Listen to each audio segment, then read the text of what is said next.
Good evening and welcome to the Jamaica Technology and Digital Alliance Tech Talk Tuesdays. I am your host this evening, Alexia Beckford, Program Manager, and we have a great evening planned for you. The topic this evening is championing digital leadership, and with me tonight is Stacey Hines and Kemal Brown. Hi No, guys. Stacey is a Caribbean tech sector leader with over 18 years of experience, recently selected as one of the top 50 Caribbean women in tech. She is the immediate past president of the JTDA, a nonprofit which serves tech professionals in Jamaica and its diaspora, as well as the wider society by helping to advance Jamaica's digital transformation and economy. Stacey is also the group strategic planner at the ICD Group, a Caribbean global investment firm. She is a business and leadership transformation expert and coach. Stacey recently founded Epic Transformation, a technology-focused workforce transformation company. Welcome, Stacey. Thanks so much. Thanks so much, Alexia. And I'm excited to be here and have this conversation. Always great to be sitting on the Tech Talk Tuesday stage. Great. And Kemal Brown is the founder and chairman of the Digital Global Group of Companies, with subsidiaries spanning communications, real estate, venture capital, technology, and finance. Through his principal approach to leadership, strategy, finance, and innovation, he has created a firm footing for expansion for multi-million dollar companies which have unlocked value regionally. He is a speaker and consultant on communications, business, digital transformation, management, and leadership, and has delivered over 100 plus presentations across 4 continents. He recently became a member of the Forbes Business Council. Welcome, Kemal. Happy to be here. Thanks for having me. Of course, happy You to know, be among stars like Stacy. okay, I just want to mention, at the JT, there's want to give a huge big up to our IPP Stacey Hines, who is a fellow of the BCS, the Chartered Institute of IT. So if Oh, she's not a fellow, that is a big accomplishment among so many more accomplishments to come. see, that's why I said she's a superstar. Thank you. Thanks for that. I think if ever I've been proud in my life, other than being able to give birth to children, I think my fellow is definitely kind of up there. Yeah. That's awesome. Yeah. Thanks. Yes. Thanks for that, Alexi. All right, And definitely. welcome, Kemal. I'm excited to have a chat with you. I'm Oh, brethren from a long time. indeed, donkey years, as they say. I Yeah. just a note in terms of my early video being off. My MacBook was about to die. I just realized because so that's why I switched locations. Okay. Okay. No Okay, problem. great. You're looking great, but I feel like it's stars among stars, like the top in digital leadership. So, what is your leadership philosophy, and how is that incorporated into your approach to solving organizational challenges? Hmm. Kemal, you want to lead on that? No man, let's go with the ladies first. I knew you were going to do that.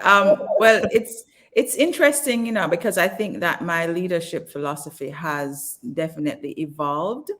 And it's evolved because I have moved from being in C-suite corporate where I'm responsible for leading just inside of one company to then being a part of leading a group of companies, right? And then now leading my own company. So I think as I have grown as a leader, that philosophy has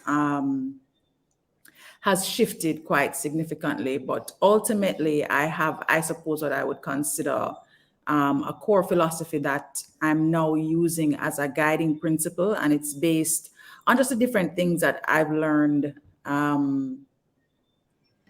in the different ways that I've played leader, so to speak. And that is that leadership is really as much about being as it is doing. And in order for us to succeed in the space of being and doing, we have to get the tools to live, love, and lead from a place of wellness. Yeah. That's deep. Very. Yeah, from an organizational perspective, in terms of how that is woven into how I support organizations, I would say that a lot of what I focus on now revolves around my core programs, which are a combination of high performance and conscious leadership. So the high performance aspect of the organizational support that we offer is focused on delivering outcomes, because I think a lot of times, when you go into companies and you're supporting them with strategy in particular, which is my background in most recent times, everybody wants to visualize and they want to plan and they want the big dreams and they want, all of that stuff, right? But then to actually get the outcomes created is usually where you find the gap. So you have a lot of leaders that look great and sound great, but they can't get their team members to deliver outcomes. So that's where the high performance piece comes in, and the consciousness piece comes in, because I am a shining example of what not to do when it comes to leading and not taking care of yourself. So I went through my own breakdown process and recognized that I was spending so much time focused on the doing, and you tend to compartmentalize it, right? You tend to compartmentalize work and think work is work and you're going to get it done. And, all the other things in life are kind of out there, but it really, you're one person, and it does, one area of your life does affect the other, even when you think it doesn't. And so the conscious leadership part is about maintaining that self-awareness and looking at leadership through a holistic lens. Are you living well? Are you loving well? And eventually you will lead well if other areas are also in balance. Yeah. Wow, Kemal. Well, I can't follow those words, you know. Well, I I'm mean, sure you can. much of what Stacey said is, completely factual, and I completely agree. In terms of my leadership ethos or my philosophy, well, one, it stems from my core philosophy, which is Kaizen. Of course, speaking to perpetually getting better. And a large part of, how what leadership means to me is really being authentic, right? Authenticity manifests in many ways. The first one is being the person that you say that you are, and that ties into the organization in terms of getting alignment, organizational alignment, because oftentimes a leader has not necessarily done the necessary soul searching to really decide, am I even the right person for this job, in this position? Is this my industry? Do my interests and skill sets align? So there's a lot of introspection that I think will manifest in any great leader, and really authentically looking at what your strengths are, your weaknesses are, and where within the organization you can fill those gaps, because no individual can run a company. Companies are essentially groups of people, right? And the team that we always expose as leaders is so very important. Jim Collins speaks to the fact that the bus can only go in the direction it needs to go when you have the right persons in the right seats. Imagine if you have a passenger being a driver. Some executives need to understand that sometimes you need to step back. This might not be your area of expertise, and I think, in addition to being an authentic leader, I'm a value-based leader. So DGMs are digital, right? Its core values is spelled out in its name. D for dedication, I for integrity, G for gratitude, I for innovation, T for teamwork and trust, and A for attention to detail. And we literally live those values. Early in my career as a corporate transformation specialist, we do a lot of vision value alignment. And one of the things that people realize, you might have the vision on the wall and the mission statement on the wall, but no one was living the values. So you come into organizations and the leaders, they're like, yes, this is our vision, this is our mission, in line with what Stacey was saying. But there's no one to actually drive the tangible outputs, the goals, look at what are the small tasks that manifest into the larger tasks. So at DGM, we really try to, or I really try to, and the team, we hold ourselves accountable. We've actually broken down what are the behaviors tied to each value that will lead to the eventual goal. And so you'll find people in the company holding each other accountable using the values. Hey, not enough attention to detail was deployed here. Hey, you're not being dedicated enough. You leave at 5 and you had the thing to finish. Where's the gratitude for being here, for waking up this morning? This is actually the language that has kind of been born in the organization. And I think whether you're leading your own company or leading another company, or even being a director, chairman, whatever it is, whatever the dispensation, it's so important to understand who you are, be authentic, and have visions, values, missions that are driving your goals forward, so that you can synthesize success. Because I don't believe success is something you buck up in, right? It's something that through synthesis, through bringing something here, bringing something here, bringing something here. And of course, as Earl Nightingale says, success is, the progressive realization of a worthy ideal. Everyone's version of success will be different. That's why leadership is, by its very nature, individual journey, but at the same time, a team sport, because you have to know yourself before you can impart that vision to others. And so, yeah, I think that pretty much encapsulates my philosophy. Clearly tied to Kaizen. I'm big on personal development. Everybody knows that I read books. I do the whole works, right? Everything they tell me to do as a leader, you do it. And I think, the last point I'll end on is a leader must also learn to follow. It's not always about being out front. Sometimes you have to step back and let persons guide you, right? You might have the vision, but you hire smart people for a reason.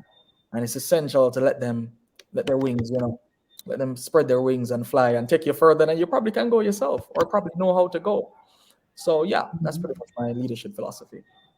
Wow, I love those 2 points about, allowing members of your team to lead on certain opportunities or certain tasks, but also I think what Stacey said was super important, because we get so caught up in work and task. I can speak for myself that sometimes when I have deadlines, and I know Stacey can attest to this, that I will just work without taking a holistic approach and being like, okay, you have to step back now, Alexia. Like, so love those 2 points. And on that note, as C-suite leaders, how did you manage to navigate the challenges and demands that came with digitally transforming your organization? Yeah, so that one's it's a tricky question again. And I shouldn't say tricky, meaning just I'm trying to figure out which hat to wear, right? Because when I think about JTDA, Yes, we this. had to go through, that was literally 2 years of going through a digital transformation process. Maybe I'll use the rollout group as an example, because we have so many different companies that are part of the group and that we're going through transformation. And quite honestly, while digital transformation is a buzz now, and Kemal can attest to this, this is something that's been happening for a very long time. My first go round with digital transformation was when companies were switching to Windows 95. And that's I know, seriously. I know, I'm aging myself, right? But I think we forget. That there were, the only thing that's constant is change, right? And so we are forever in transformation. It's just now we are paying more. The attention that we're paying really closely is around technology and utilizing technology as the lever for that transformational journey, right? And it's at the forefront, not where it was just kind of in a back room with IT. But so I think for me, I actually have an underlying philosophy around transformation in general, and it's that transformation is created twice. First in the mind and then in reality. And it actually comes from a statement that I heard first from Mary Morrissey, where she said, everything is created twice, first in the mind and then in reality. And so I feel that with the dawn of digital transformation, this is just another opportunity for us to really think about what it is that we're creating as organizations, and take each of our companies through that process of really conceptualizing not just the tech, but the people, the process, and the technology, like that 360 perspective, that will ultimately get you to the destination that you're trying to arrive at. When it came to serving multiple entities that are a part of a larger group, I think the primary focus for us was really around how do we ensure that we are creating success in a way that is sustainable for our organizations and the people that are the ones that are going to be making these organizations great. So who are those people? It's the persons that are the fabric of the company itself. So, as Kamal said earlier, companies are just groups of people. It's the persons that we are serving. So, our customers who are relying on us for products and services. And then it's the community that we're impacting, right? So, when I think about digital transformation, I think about it through those exact same lenses. If we're creating transformation, it happens twice. First in the mind. So when I'm conceptualizing and I'm working with companies to conceptualize what the impact of digital transformation is going to be, it has to take into consideration all the touch points. And then now you can start to think about the bumps that are going to come in the road Mhm. as you start to now actualize what you have now conceptualized, right? Because when you start the reality part of that process, that's when you're going to hit the bumps and the turns and all of the challenges, etc. However, um, hitting the bumps and the turns, and as I like to call them, the currents or the winds of change are a necessary part of the transformation process. And when you get into that space, it actually is supporting you. It's almost like guideposts, supporting you in getting to where you want to get to, identifying what's working, what's not working, and allowing you better access to the things that are working, tools that you may attract, you never thought you'd attract, people and support systems like digital and what they're doing at digital, right? Like Epic and what I'm doing at Epic, right? Yeah. And so it takes a more I like to consider a more holistic view of transformation than I feel has been happening. So I'm going to toss over to Kemal because I think this really should be more of a discussion, Mhm. as opposed to just Mhm. one point of Yeah. question. Go I ahead. I Yeah. just I only have one thing to say. Ditto. No, funny enough, Alexia, when we were speaking earlier, the little introduction when we were, doing a Yeah. test, I literally said, "What's this?" I mean, it's great. It's just seeing great alignment in our minds, and that just vindicates, that we're on the right path at digital, because I literally said that transformation, and as we put it now, digital transformation is not about technology. Yeah. Technology is only the logical evolution of tools that we've been using since inception. Yeah. People would have said we were transforming digitally when the hammer was invented, right? Or that would have been industrially transforming Or industry, light. right? So Yeah. as a member of the World Economic Forum, right, and looking at the fourth industrial revolution, something that we've spoken about, it's the fourth in a long line of Yeah. transformation. Yeah. So we have to be conscious that what is happening now, as Stacey said, is only change, which is the only true constant, right?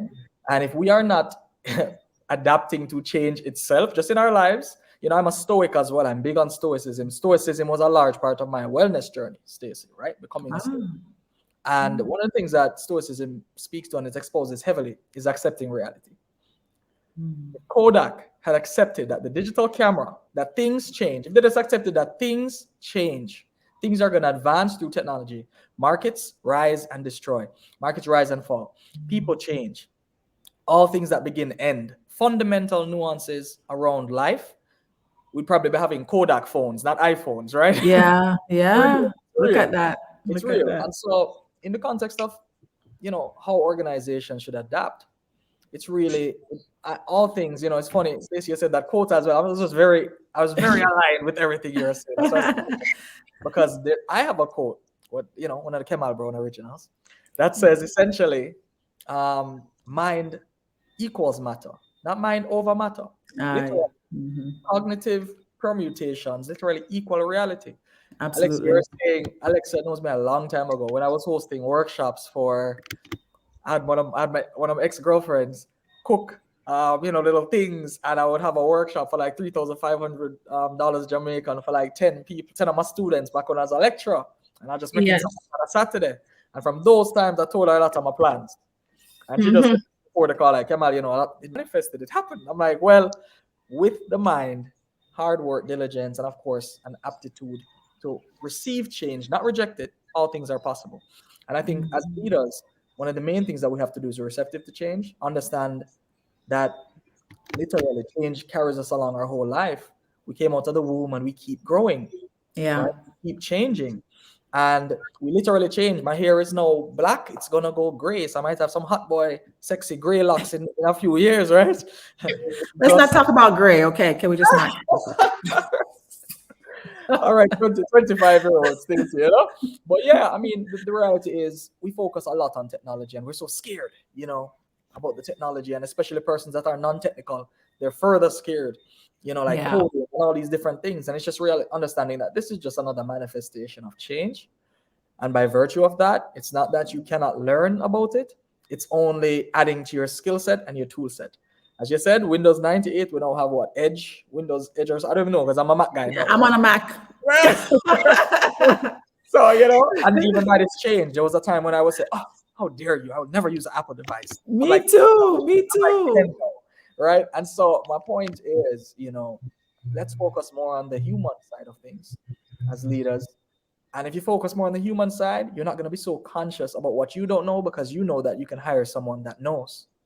Yeah. If that person can effectively guide you, and of course, you understand that life is all about perpetual growth, perpetual advancement, Kaizen, you can go out and learn the information, look at the tools. And also, not all businesses can be digitized, right? Not all businesses can be digitized. However, all businesses can benefit from, even if it's just in the back office, can Yeah. benefit from digital tools, Digital digital tools. services, Yes. digital approaches to doing things. Yeah.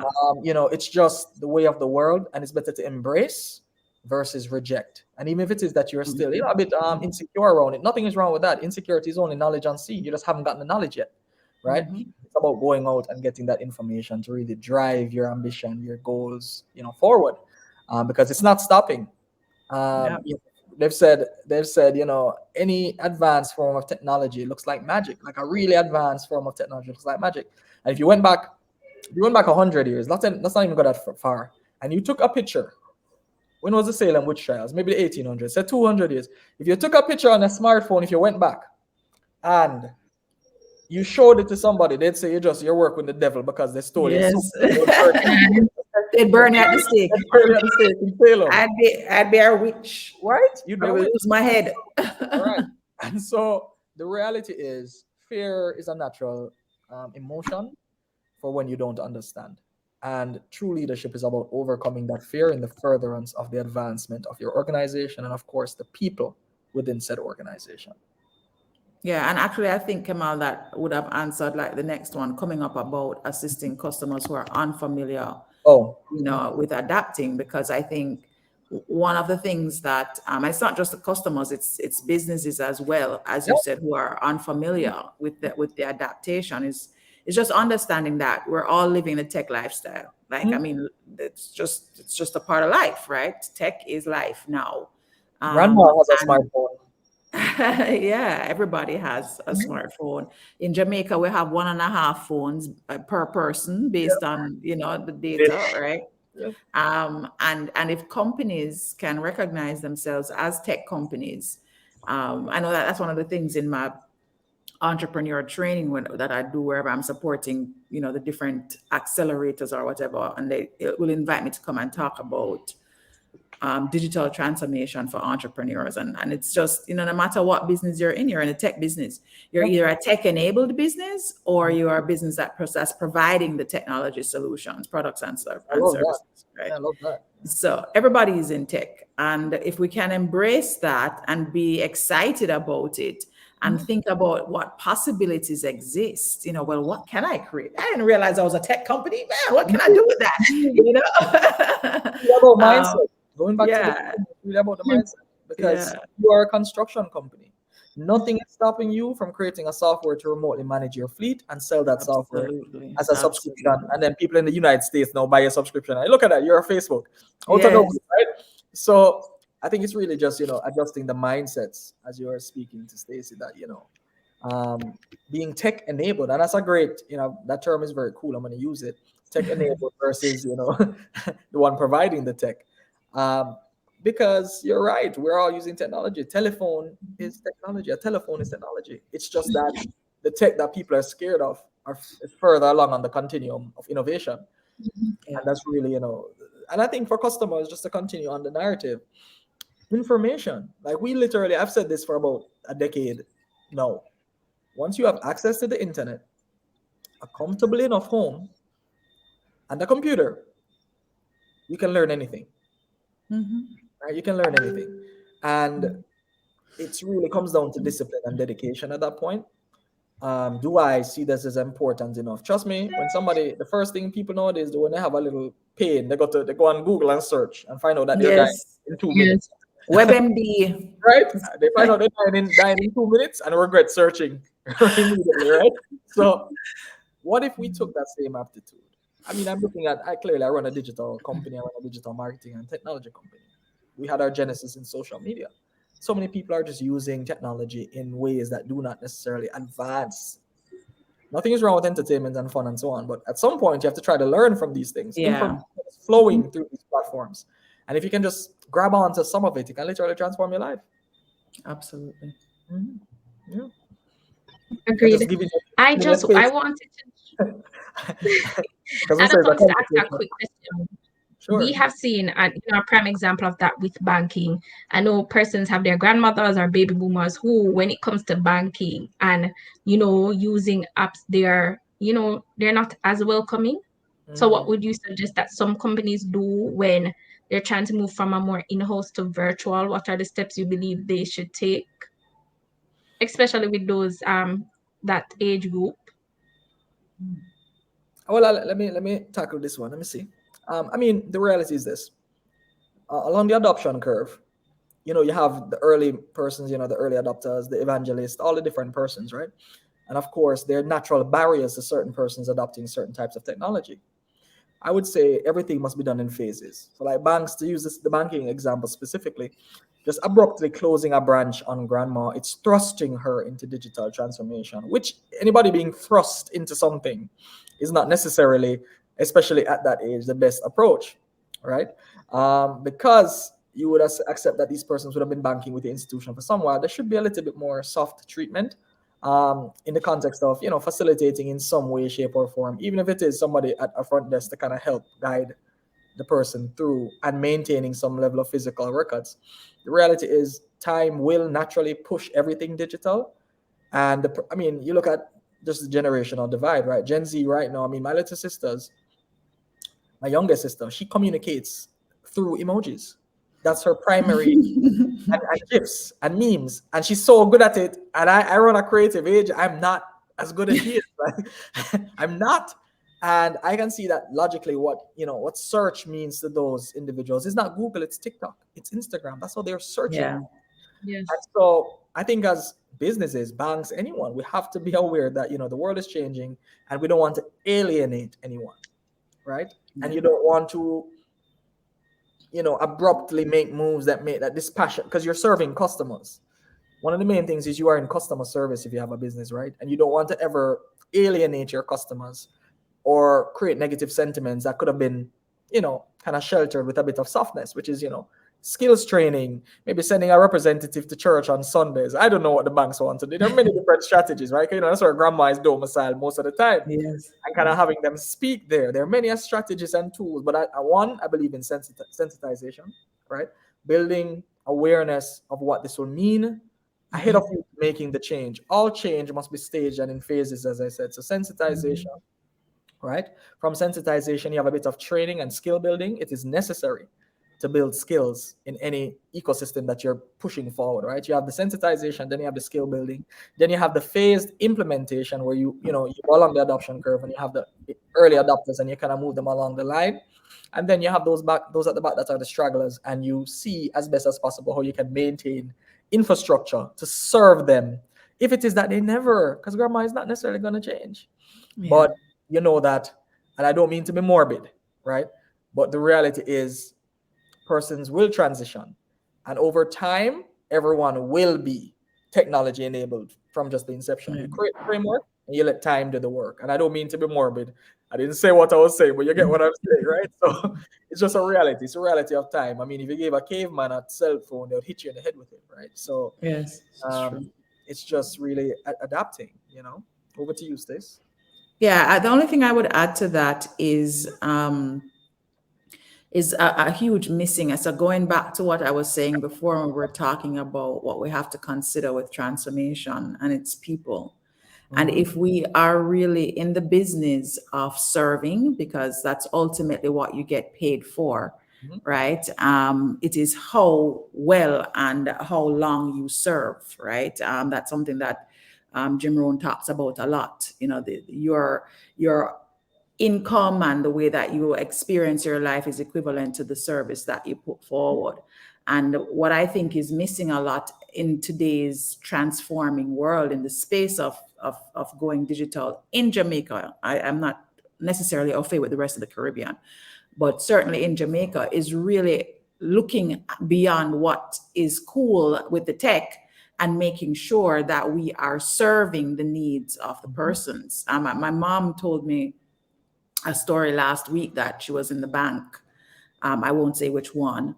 And she went into the bank because she had to go in to do something. It's required for her to go in. And I was actually like, really, you had to go in there to do that? And she was like, yes. And she said, while she was there were like four old ladies Mm-hmm. that were in a line trying to get some support for something, because apparently there is a feature that it puts you in a loop if you're not really familiar.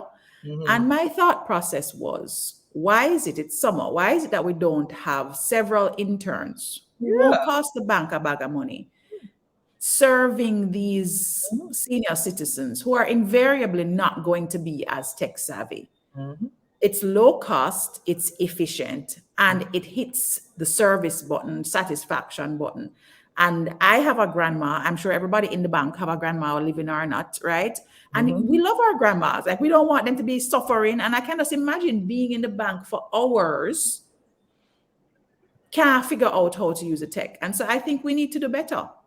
Inclusivity. That, Yeah. yeah, we really need to do better. When they came up with the DEI conversation, a lot of the discussion around it has been about gender and race. But we can't forget that there is also age, and Mm-hmm. that we are at a time where the world is rapidly changing. Technology is growing exponentially, Yeah. and we have never had this many overlapping generations at one time. I mean, we're reaching out with back at Delta. I mean, by the time you finish looking, you know, And you're completely accurate. Yeah. I mean, in right? stuff, yeah, you're right. The rapid one, medical technology is making people live longer. Yes, Yep. right. Die So, longer if you look at it through that lens. But yeah. fair. It's interesting. It's interesting one. I longer that you hit him with some gems, man. I got with us. But yeah, no, and I mean, definitely, Stacey, I completely concur. I think the human element is missing from our digital transformation. Yeah. The Yeah. human element. I mean, abruptly use it or die. If you Yeah. next day you use a bank book, you get in charge. If you cash a check, Yeah, like that's just, there's like, just hey. no. I mean, I can see where that was in some kind of big meeting, and it's like, boy, we're having some challenges with this percent of our customers. All right, that's it. Just cut it off. We're gonna just start charging. Like, somebody just made that decision, And with and it's no like, okay, let's grandma, go. nothing So to I say. think Yeah, we have go to ahead. be more. We have to be more innovative and creative, and choose to serve. And I don't think it has to be hard. I just don't know that we are necessarily taking a service approach. You know how great we are at that, right? Right? Stacey, going back to your early point about conscious leadership, Yeah. are our leaders actually conscious? I mean, Well, I are mean, that would have to be a whole other live, I have, Kemal. right? I have a very it's funny when you're young and you're on a path to growth, and you're pushing and you're really doing everything you can, and as I'm saying, Jamaica is a fight you get. You know what I'm saying? Yes. It's a fight Yeah. you get. It's not Mhm. facilitation. Right? It's not Yes. to help you. It's Yes. boy, how we can stress his brother out till him don't continue, but you have a Kemal Brown. I don't stop. Right? From a problem customer for many of our banks. And I mean, the reality is, it's really about being conscious. It's about having that conscious leadership. As you said, if they're in the meeting, someone should Mhm. have said, hey, Yeah. what about my Yeah. grandma? What about my Yeah. Yes. And let's use the data, and let's use the data to support us, right? If we have, maybe that's what it is. Maybe they're like, well, we only have 2,000 senior citizen customers, and it's only making us, $100,000 a year. So that's not enough value for us. But what about the brand value? Indeed. Right? What, Tangibles. True. there are other ways that you can calculate ROI in that regard, In the so context of the family, if you don't know who that grandmother is, exactly. Yes. suppose Yeah, the son and the daughter is like two of your yeah, 500 million US dollar customers, and you turn yeah, away their grandma. yeah, Money's gone Monday morning. That money gone. yeah. I can tell you, because we negate the human element until it becomes real. And what do I mean by that? Yeah. Hmm. Typically, unfortunately, you're only a number until you know somebody that you can call, and then it becomes Yes. real, Yes. right? I don't know if it's an island thing. I don't know I if it's don't an know. island I don't thing. know, but I there's mean, still what I will say is that I haven't, and Kamal, you worked globally as well. So there are some nuances that we experience in the Caribbean that I really don't experience elsewhere. yeah, yeah, And for sure, that service element is one of them that we oh, yeah, definitely have an underserved approach yeah. to service, unless you know somebody that knows somebody or that can get you Yeah, in and it's trouble or unfortunate. so, It's right. unfortunate. It is. Fortunate. It And I is. mean, I always think about that. What if I could not call this person? What if I had not built up enough, you know, Yeah, capital? yeah, I can only yeah. imagine one particular bank that share price is very bad right now. I said to them, listen, if this is how you treat your okay-ish customers, I'm concerned. Well, I mean, and I mean, Yeah. I think at some point you said the data, we have to be careful of data. As much as we move into the, technology, move deeper into the technology age, data Mhm. can also belie reality. Yeah. Data cannot, just like you said, says, oh, we don't only get this much money from them, but you forgot the Right. human Right. element.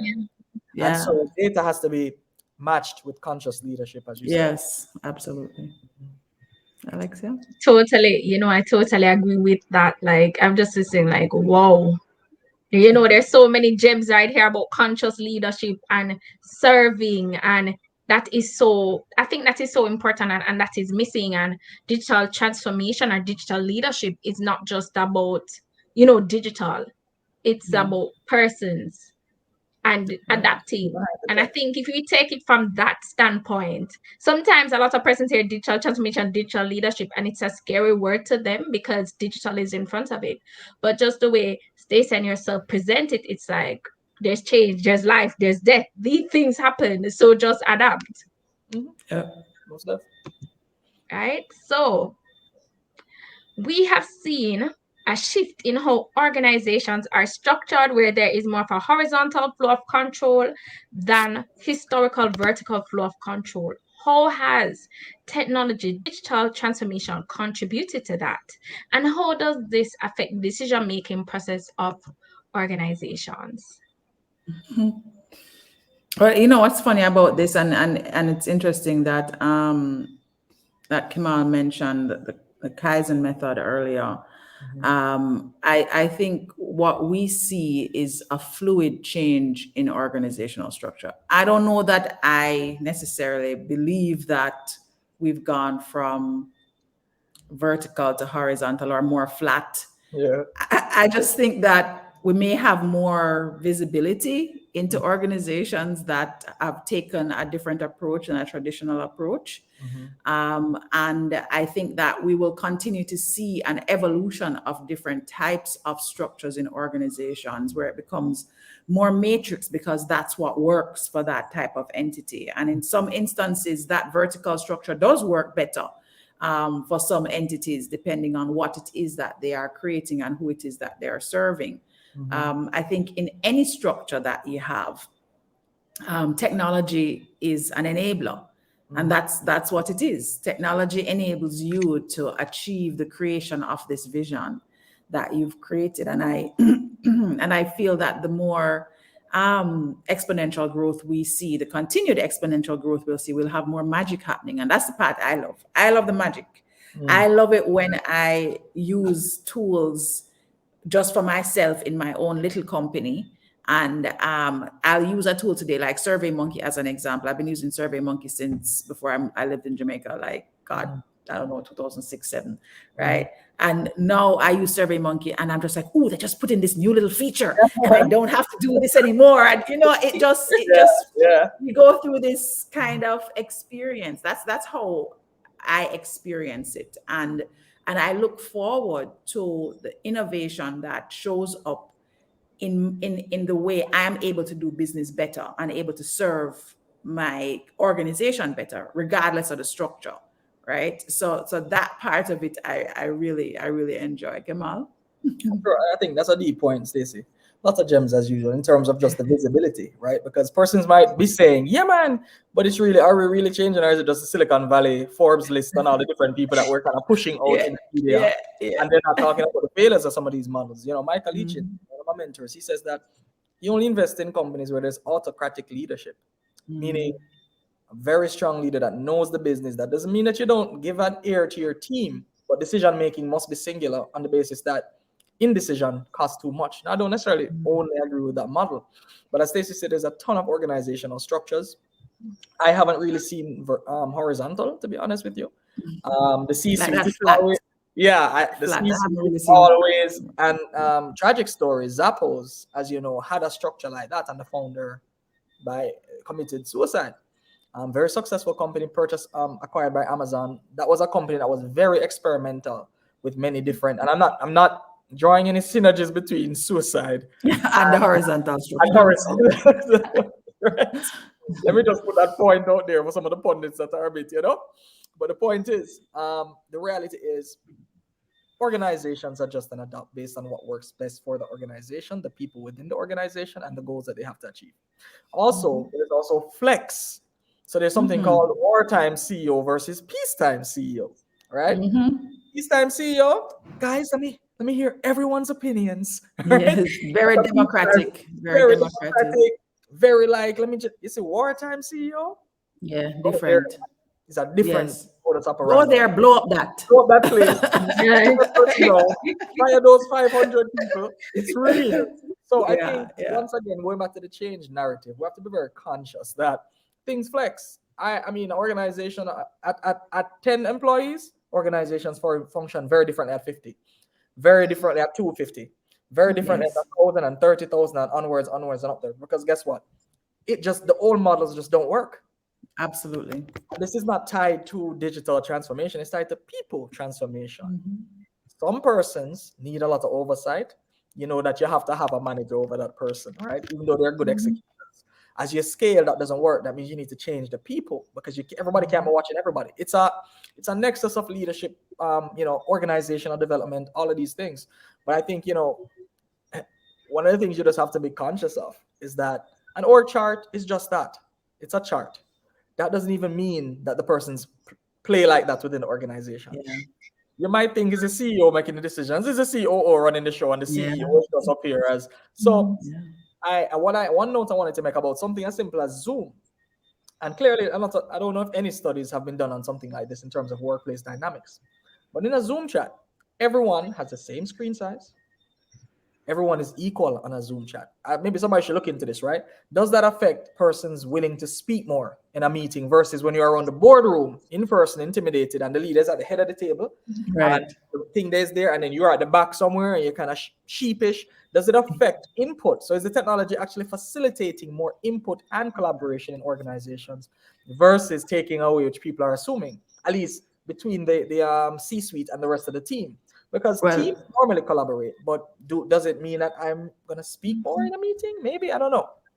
interestingly, it's so funny that you raised that because there was an article that came out in Yahoo Finance that my president shared where the J.P. Morgan Chase CEO was saying that Zoom has killed collaboration and Oh wow. diversity, and that we're leading by Hollywood Squares. I don't know if you remember that old time game show, Yeah, but yeah.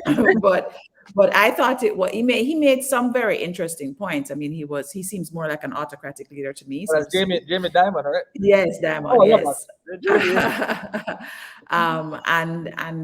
And I took the point though that while I would have to see the data to really kind of gauge the productivity piece, From Mm-hmm. a culture and diversity piece and really dealing with that inclusion aspect, I definitely think there's some merit there. So when you talk about the structure of the organization, we also have to recognize that we now have this digital structure Yeah. that was introduced quite significantly because of the pandemic, where some companies are completely virtual, Yeah. right? And that leadership is taking place, through technology, through cameras and so Yeah. forth.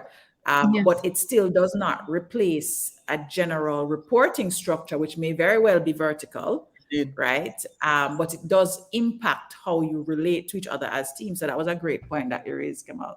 Yeah. And to add on to that point, yeah, we speak about digital transformation a lot, but the drawbacks, the great Yeah. resignation, it was not by chance that the Oh great my resignation gosh. happened after COVID. Oh my Wasn't just gosh. tied to, it wasn't just tied to, oh, people not wanting to come back to work. It was tied to, in many ways, persons realizing that, okay, one, authority is not distributed digitally, as you just said, it's just not Mhm. distributed digitally.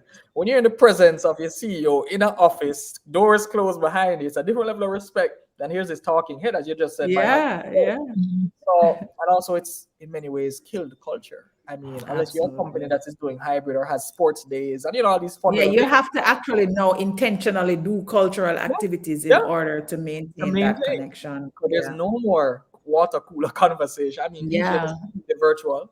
I just told HR, listen, we need to go Jangas and buy the people some shots. Like, Call me when you're going. right, I will. I'm telling you, forward. So, I mean, you really have to try because you realize there's less stickiness. That's what the great resignation is. Less, Yeah. you don't have your friend, your work Yeah. friend, The or you're not gonna sticky leave isn't because you have a best there. friend Oh, and they're that's there. Yeah. good. No, it's just Yeah. like, oh, just these people I work with. It's not, Yep. there's no stickiness. Yep. And that is something why it does happen left and right, the great resignation. And this is not just a feature of income because it's happening both domestically and globally. It's not a Everywhere. feature of, it's Everywhere. And every level. resource agnostic. Indeed, on every level. I mean, I've seen Yeah. some resignations you'd never see 5, 10 years Yeah. ago from You'd be C-suite surprised about. executives. They would just not Mhm. never there for. I mean, they leave after 2 years. That's like unheard of in Yeah. like Mhm. long-term succession planning when you're headhunting. It's just you just don't see this, and I've seen it domestically, globally. One of the CEOs, very famous, he left the hedge fund to go start a farm somewhere. People are. I think what it has done is COVID has created a shock. Like, oh my God, I have to start living Yes, like a what? wake up and live. Yeah, wake up and live. I have to start living the life that I want, and it has created Mhm. other challenges for organizations. Domestically, auditing firms don't have people because the big five globally are hiring them away.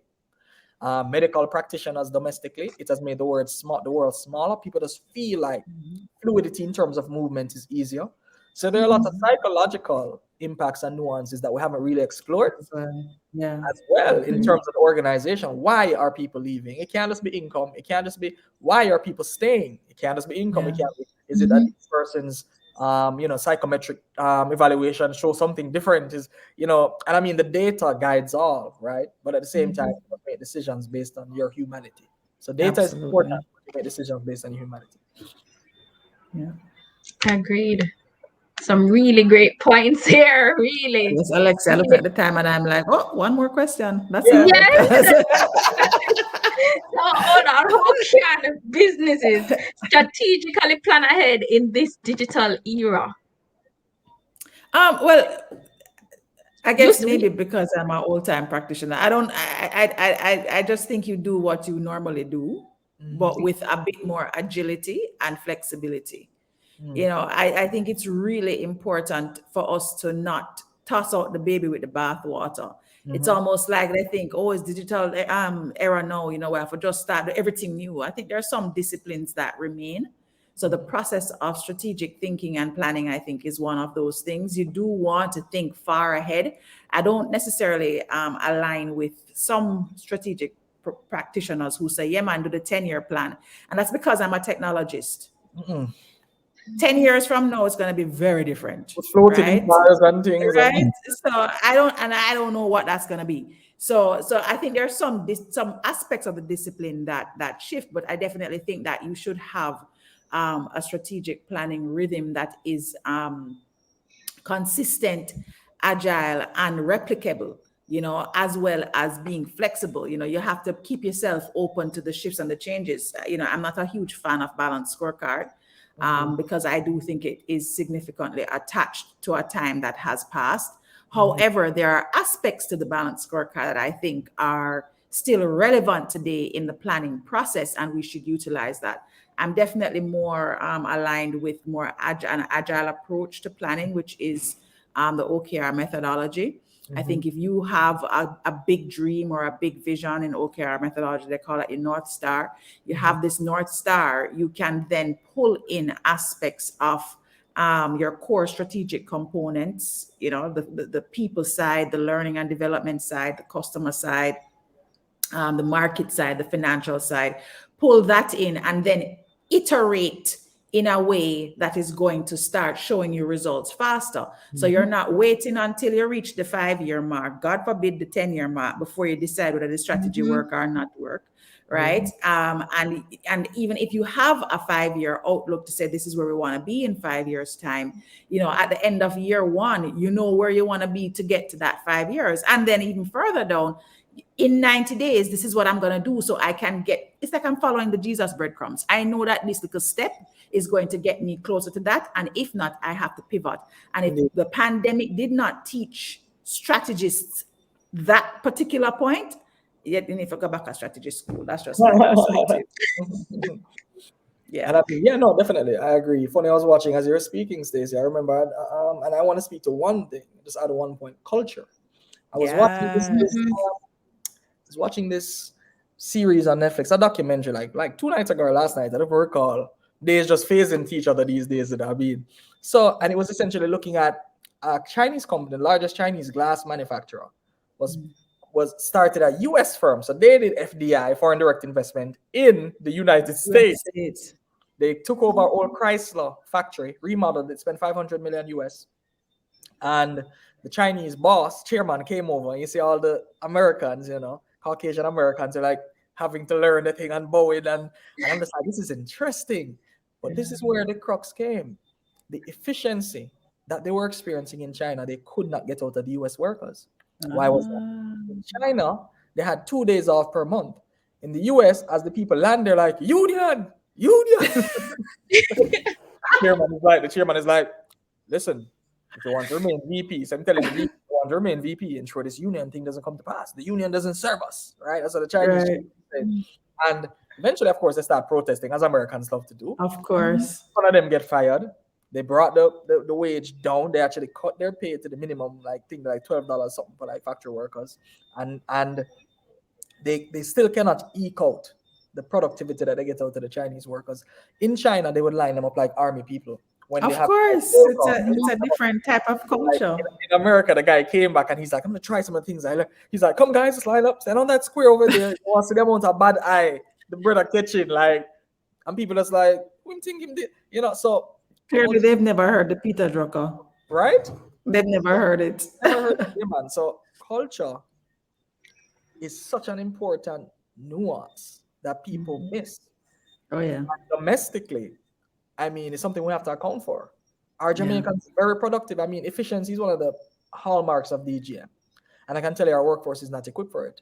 The amount of training I do just to get people to understand why efficiency matters to your yeah, income, to my income, to our growth over time.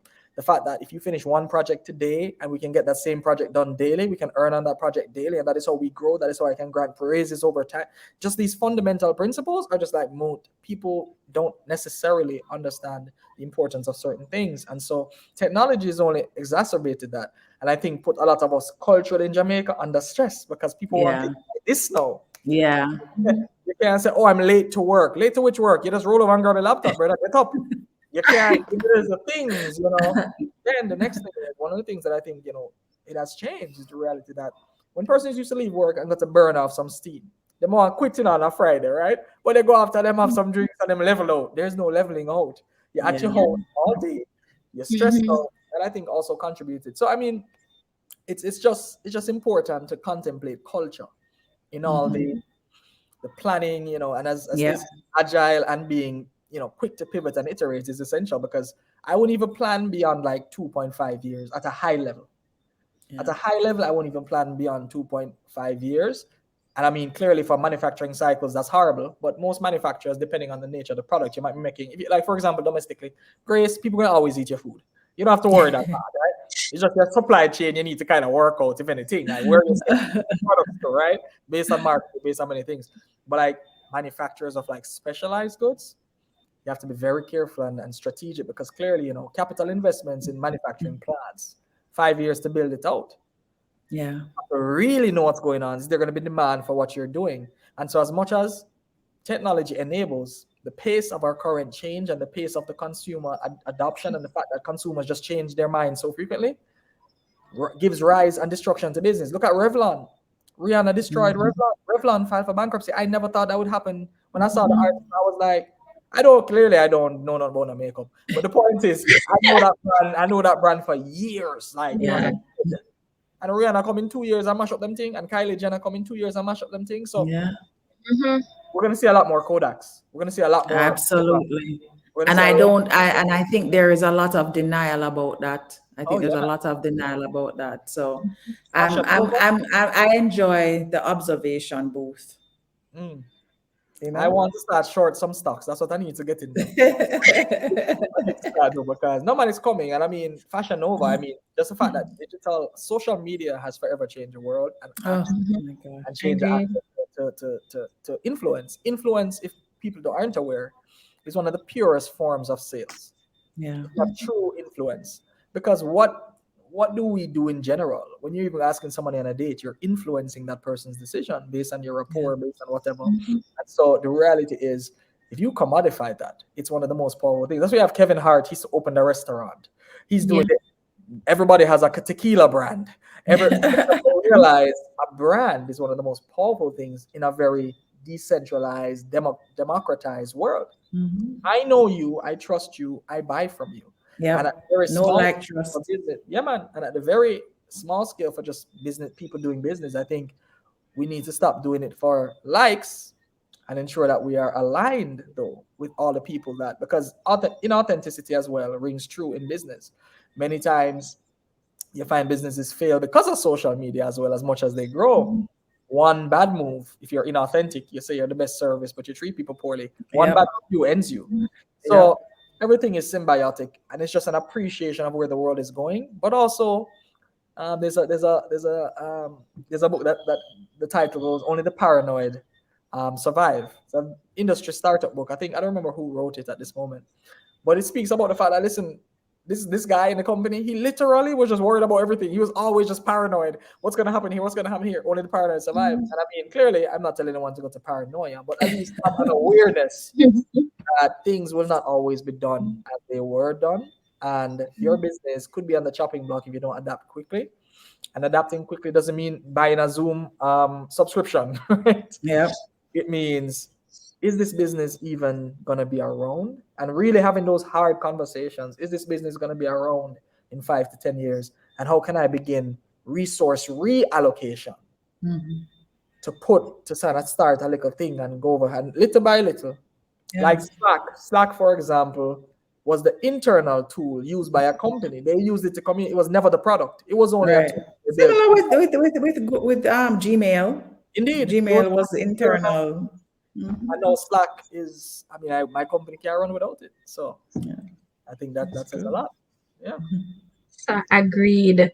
Whoa, some major gems have been dropped tonight. I felt like I've learned so much, and I'm sure our viewers have learned so much as well. So just definitely want to thank Stacy and Kemal for giving us some words of wisdom that listen, be a conscious leader, serve. Don't live for the likes. It serve and be adaptable to digital leadership. Digital, we're in the fourth industrial revolution. Digital is not new. You have your smartphone, you have TikTok, you have so many technologies out there. Just learn to adapt. It's life, it's death. You're just in between. Take it one step at a time. And Stacey also mentioned something really important. It's just taking a holistic approach to leadership, not just working yourself to the ground. And not to mention the Jesus breadcrumbs and the Jesus crumbs. Like, what is it that what is it that you're trying to accomplish? Little by little, things. It's a dynamic world. You probably studied in university a couple years ago when they talked about a 10-year plan. Kemal spoke about having at a high level and a 2.5 year plan. And I think that this is super important that we get with the time, but we adapt, but we serve.